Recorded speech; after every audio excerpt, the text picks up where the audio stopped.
the rural countryside of the internet. This is the Windmill, and I'm your host, Zipsack and Gallifrey. I've had this show in my mind for quite a bit, but I've held off due to other commitments. But recent events have come to light that have convinced me to launch this show. Amongst other things, the Windmill will cover news relating to my favourite show of all time, Doctor Who, as well as things like comics and animation. But I begin this first edition with something that will always be a regular fixation of this programme, a bit of a rant. You see, my good self has been accused of being a dislike troll by two individuals that have gotten increasingly under my skin in recent months. Truth be told, I don't know why I subscribe to them.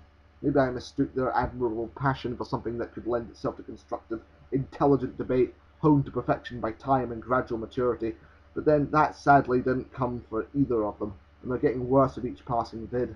I'm talking about two members of the Whovian YouTube community, two ex-members of the Doctor Who Mafia, Doctor Freedom and MatrixLord 212. Initially, I liked them. I found their opinions, for a tad extreme, fascinating to watch, like reacting to a morbid car wreck. I just couldn't look away. To see someone trying to make sense out of Doctor Who is one thing. To see someone mimic grievous physical violence in the head writer of Doctor Who is another.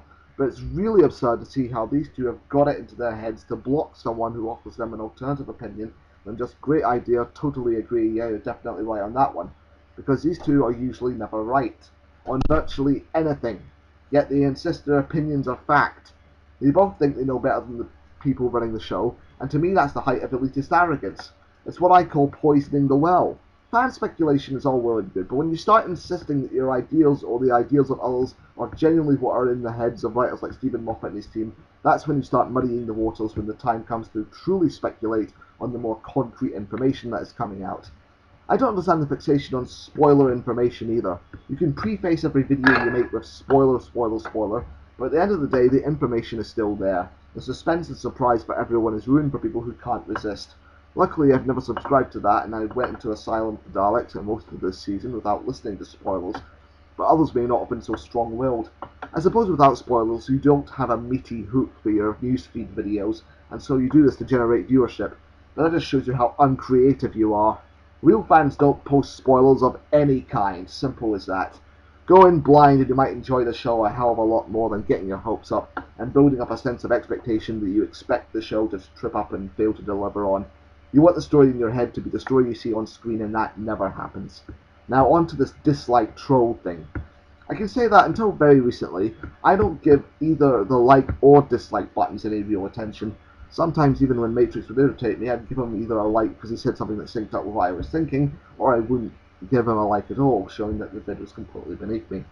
Now, I'm not trying to kick off the next big YouTube war, and Freedom, you've said you don't want any feuds, and I'm fine with that.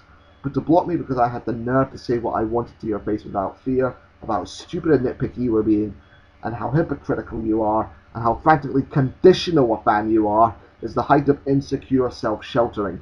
You'd much rather be surrounded by people who kiss your ass than someone who'd kick it. You're pathetic, mate.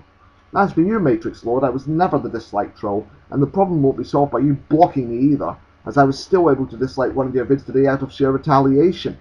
I disliked many of your vids, but whenever I had something to say about them, I said something about them. I never hid behind the dislike bar. Guess I'll have to in future, eh? Stupid twat.